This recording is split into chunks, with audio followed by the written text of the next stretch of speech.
سودی با در صدای عشق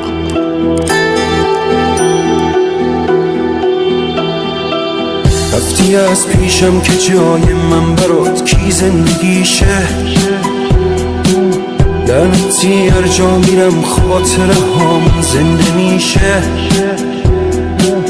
پا گذاشتی رو دلی که بعد تو میدونی دیگه آرزوش مرگ همیشه.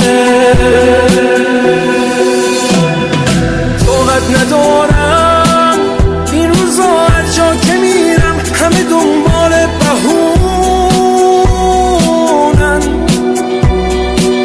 لابلای تنهاشون بحث و سمتت میکشونن،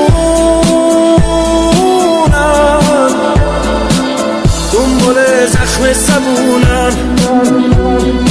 عادت ندارم من به این اوضاع چقدر بی‌معرفت میشه یادم. آبرو واسم نذاشتی حتی پیش خونه بارم، همه چیمو پات دادم.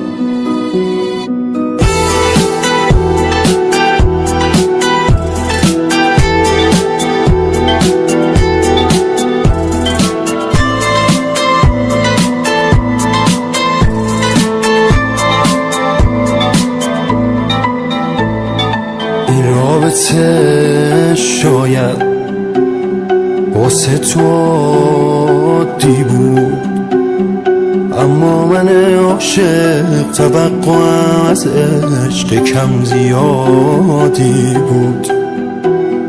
فکر و خیال تو هی میده آزارم، کارم شده شب دلتنگی و گریه تا صبح بیدارم.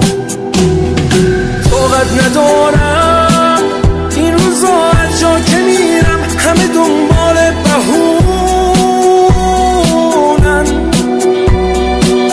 لابلای تنهاشون بحث و سمتت میکشونن، دنبال زخم زبونن. عادت ندارم من به این اوضاع چقدر بی‌معرفت میشه یادم.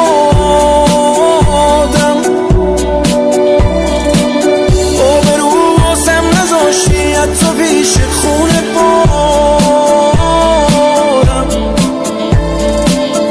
همه چیمو پات دادم.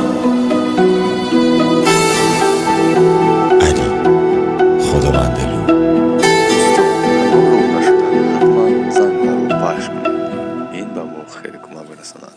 خیر.